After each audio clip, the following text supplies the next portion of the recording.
வணக்கம். இது crime time. நான் நந்தா.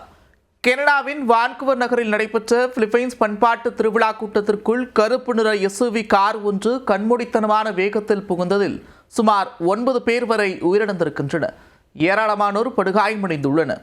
பொதுமக்கள் பலரின் உயிரை பறித்த இந்த சம்பவம் ஒரு பயங்கரவாத தாக்குதலா? நடந்தது என்ன?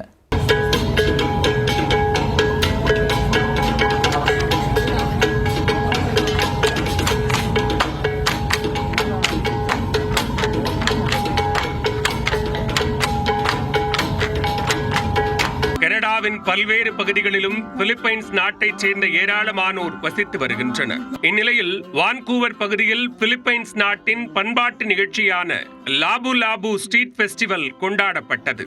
16ஆம் நூற்றாண்டைச் சேர்ந்த பிலிப்பைன்ஸ் காலனித்துவ எதிர்ப்பு தலைவரை நினைவு கூறும் இந்த விழாவில் கனடா வாழ் பிலிப்பைன்ஸ் மக்கள், உள்ளூர் மக்கள், சுற்றுலா பயணிகள் என ஏராளமானோர் கலந்து கொண்டனர்.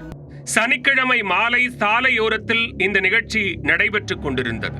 அப்போது திடீரென ஒரு கார் கட்டுப்பாடின்றி கண்மூடித்தனமான வேகத்தில் கூட்டத்தை நோக்கி வந்துள்ளது.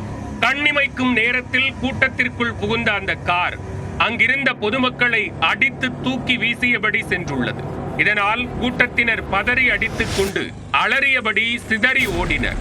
இரவு 8:15 மணி அளவில் நடைபெற்ற இந்த சம்பவத்தில் ஏராளமானோர் படுகாயமடைந்தனர். பலர் உயிருக்கு போராடினர். தெரு முழுவதும் உடல்கள் சிதறி கிடந்த காட்சிகளை கண்டு பெண்கள் அலறி துடித்தனர். விபத்தை ஏற்படுத்தியது கருப்பு நிற எஸ்யூவி சொகுசு கார் என்பது தெரிய வந்துள்ளது. காரை ஓட்டி வந்து விபத்தை ஏற்படுத்திய 30 வயது நபரை பொதுமக்களே துரத்தி பிடித்து போலீசாரிடம் ஒப்படைத்தனர். விசாரணையில் விபத்தை ஏற்படுத்திய நபர் ஆசியாவை சேர்ந்தவர் என்பதும் சற்று மனநலம் பாதிக்கப்பட்டவர் என்பதும் தெரிய வந்துள்ளது. இது விபத்துதானா அல்லது பயங்கரவாத தாக்குதலா என்பதை உறுதி செய்ய போலீசார் தொடர்ந்து விசாரணை நடத்தி வருகின்றனர். இந்த சம்பவத்தில் பலர் உயிரிழந்திருக்க கூடும் என்று தகவல் வெளியாகியுள்ளது. காயமடைந்த பலரும் மருத்துவமனைகளுக்கு கொண்டு செல்லப்பட்டுள்ளனர்.